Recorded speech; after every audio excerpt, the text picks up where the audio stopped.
Bienvenue sur ma plateforme. Je suis nouveau Trini et voici en deux parties ma capsule intitulée Pacte secret de décolonisation de 1960. En sous-titre, connais pas, n'était pas encore né. Partie 1. De quoi est-il question?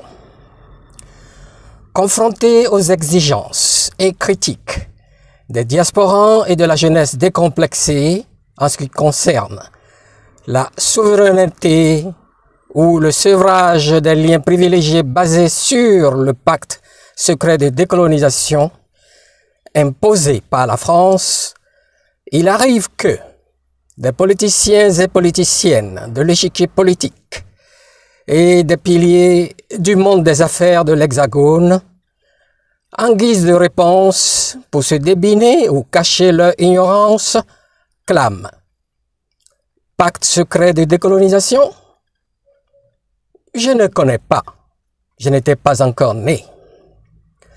Cette formule leur permettait de se dédouaner et d'avoir bonne conscience.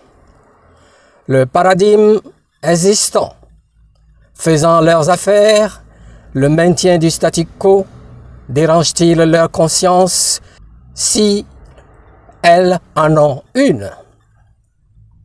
Pour comprendre leur position, aussi bien de l'Afrique décomplexée que des héritiers de Jules Ferry, président du Conseil, 1883-1885, grand architecte du colonialisme français et de son expansion, n'est-il pas mieux de faire parler quelques faits? Voyons quelques séquelles subies par nos vaillantes populations. Dans quel état le dominant et le dominé de ce contact ou de cette rencontre se trouvaient à la veille de nos fausses indépendances? Au sortir de sombres périodes d'esclavage, d'empire ou de colonie, quelles séquelles ou blessures qui malheureusement perdurent ou ne se cicatrisent? Nous souffrons d'une vision importée et dissonante, c'est-à-dire manquant d'harmonie, du bon Dieu. Il est amoureux et miséricordieux de l'humanité, sa création, née dans le péché originel pour lequel elle devra se confesser et rendre grâce. Sinon, c'est l'enfer garanti. Si ce péché était causé par ses parents ou ascendants, en quoi aurait-elle été responsable? Ce bon Dieu serait-il aussi le Père Fouettard qui ne ferait pas de discernement? Avec du recul, cette conception judéo-chrétienne est douteuse. Un casse-tête, n'est-ce pas? It's mind-boggling. Nous souffrons aussi de la haine de nous-mêmes. Blanchiment de la peau, du colorisme, de la blancomanie, de la blancophilie. Ensuite, nous prenons nos pays pour des terres de transit où l'on fait de l'argent et s'enrichit, et non comme notre patrie que l'on doit développer ou investir. Nous considérons incivilisées nos valeurs africaines et pensons qu'il n'y a rien de bon chez nous. Ou mieux, un continent de merde ou des trous de cul, dixit président Donald Trump. Nous avons perdu le sens du un pour tous, tous pour un, c'est-à-dire être animé d'un esprit de solidarité, collaboration et de compétition constructive. Nous manquons de volonté innovatrice ou transformatrice, c'est-à-dire nous croyons qu'il faut tout attendre du maître ou du patron. Ainsi programmés ou formatés, nous attendons des ordres pour accomplir des tâches ou nous affranchir du lourd fardeau du passé de la domination. Avec ces quelques séquelles, vous en conviendrez que le complexe d'infériorité chez l'un, c'est-à-dire le dominé, ou de supériorité, suprématie, chez l'autre, le dominant, ces complexes si bien inoculés ou injectés par des stratagèmes tels que la violence, la ruse, le mensonge et l'hypocrisie durant ce contact ou cette rencontre de 5 à 6 siècles.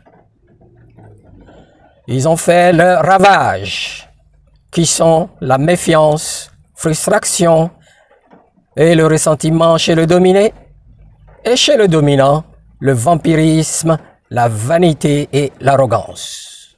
Allons-nous laisser ce paradigme déshumanisant et inégalitaire prospérer? En tout cas, l'Occident et l'oligarque français, des prédateurs animés essentiellement de l'esprit de précarité et de compétition destructive en tout lieu et tout le temps, ne sont guère disposés à abandonner leurs privilèges immérités ou à modifier leur ignoble mode opératoire.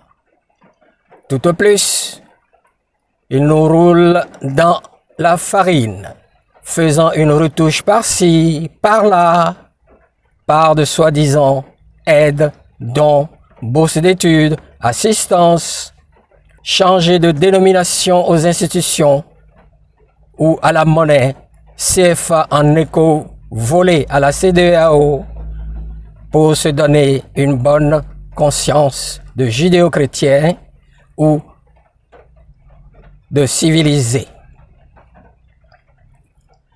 Après la Grande Guerre 14-18 et la Deuxième Guerre mondiale 39-45, nos revendications d'indépendance ou l'aspiration à notre dignité et identité se sont intensifiées.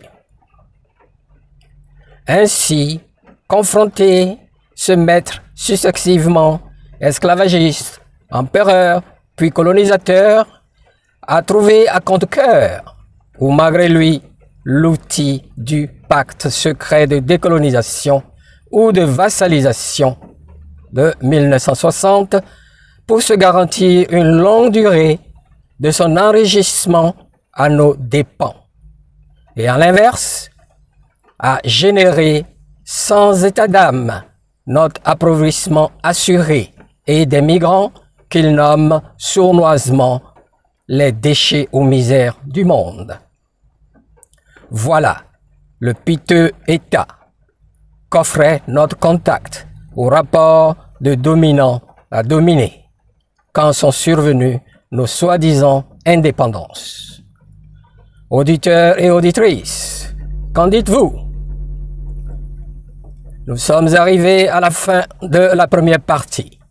Passons à la deuxième partie dès que possible. Merci de votre attention. Abonnez-vous, partagez, commentez.